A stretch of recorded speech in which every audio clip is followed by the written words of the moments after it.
ditangkap tim Opsnal Satres Narkoba Polres Kota Mobagu karena terduga. Seringkali pengedaran obat tanpa izin edar kini menyerot ke lingkungan kesehatan. Menurut sumber yang dipahami, ditemukan 4 faktor pengedar melakukan hal tersebut. Yang pertama, faktor rendahnya pemahaman tentang hukum. Seperti halnya para pengedar yang melakukan hal tersebut tanpa izin, yang tidak memiliki pemahaman tentang aturan-aturan hukum. Perbuatan yang dilakukan pengedar dengan mengedarkan tanpa dilengkapi dengan izin yang resmi merupakan perbuatan yang menyimpang dari aturan hukum. Nah, yang kedua di sini dikarenakan faktor ekonomi. Faktor ekonomi merupakan salah satu faktor pemicu seseorang untuk melakukan suatu tindak pidana. Hal ini dikarenakan seseorang tersebut berada pada posisi ekonomi yang sangat lemah dan mendapatkan berbagai tuntutan hidup untuk memenuhi kebutuhan sehari-hari. Yang ketiga yaitu faktor lingkungan masyarakat. Kehidupan di masyarakat tidak selalu membawa dampak positif bagi perkembangan kepribadian seseorang. Hal tersebut yang menyebabkan para pengedar akan beranggapan bahwa mengedarkan obat tanpa izin resmi bukan merupakan perbuatan yang melanggar hukum. Yang terakhir, faktor pengawasan. Pihak kepolisian sudah sangat maksimal untuk menangani tindak pidana kasus tersebut. Akan tetapi masih banyak ditemukan peredaran obat tanpa izin. Hal ini dikarenakan lemahnya pengawasan melekat yang dilakukan oleh pihak kepolisian secara struktural. Maraknya peredaran obat tanpa izin edar dalam masyarakat sangat memprihatinkan kita sebagai anggota masyarakat. Hal ini menunjukkan tingkat kesadaran masyarakat akan hukum masih sangat rendah, sehingga cenderung melakukan tindak pidana termasuk mengedarkan sediaan farmasi tanpa izin edar. Ada beberapa hal yang menjadi permasalahan dalam kasus-kasus perlindungan konsumen, yaitu masyarakat bawah yang menjadi korban karena tidak punya pilihan lain. Masyarakat ini terpaksa mengkonsumsi barang atau jasa yang hanya semampunya didapat dengan standar kualitas dan keamanan yang sangat minim. Kondisi ini menyebabkan diri mereka selalu dekat dengan bahaya-bahaya yang bisa mengancam kesehatan dan keselamatan dirinya kapan saja. Dilihat dari kasus-kasus di atas, maka dari itu, masyarakat dihimbau harus lebih berhati-hati dalam penggunaan terhadap barang-barang yang berhubungan dengan kesehatan, karena sudah banyak contoh yang dapat dilihat agar tidak terulang kejadian yang sama. Dari kasus pengedaran obat tanpa izin ini, beberapa apoteker dan asisten apoteker menjadi tersangkanya. Miris sekali melihat apoteker justru melanggar kode etik apoteker itu sendiri.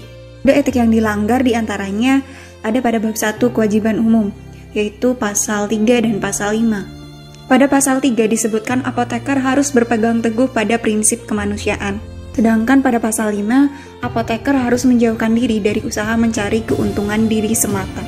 Namun sebaliknya, apoteker yang mengedarkan obat tanpa izin edar justru melanggar prinsip kemanusiaan tanpa menghiraukan keamanan pasiennya dan hanya memikirkan keuntungan untuk dirinya sendiri.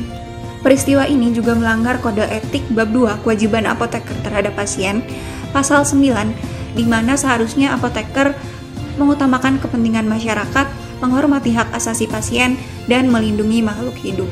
Lalu bagaimana sih seharusnya pasal-pasal tadi itu diimplementasikan oleh para apoteker? Implementasi pasal 3, kepentingan kemanusiaan harus menjadi pertimbangan utama dalam setiap tindakan dan keputusan seorang apoteker Indonesia. Implementasi pasal 5, seorang apoteker dalam tindakan profesionalnya harus menghindari diri dari perbuatan yang akan merusak seseorang ataupun merugikan orang lain. Pasal 9, kepedulian kepada pasien adalah hal yang utama dari seorang apoteker. Kemudian setiap tindakan dan keputusan profesional apoteker harus berpihak kepada kepentingan pasien. Selanjutnya, apoteker harus yakin bahwa obat yang diserahkan adalah obat yang terjamin mutu, keamanan, dan khasiat dan cara pakai obat yang tepat. Jika semua pasal tersebut diimplementasikan, maka tidak akan terjadi peristiwa pengedaran obat tanpa izin edar. Pengedaran obat tanpa izin edar merupakan suatu kegiatan yang melanggar kode etik profesi apoteker. Seorang apoteker yang melanggar kode etik dapat menerima sanksi berupa teguran lisan, peringatan, pembinaan, penundaan rekomendasi izin praktek, hingga usul pencabutan izin praktek.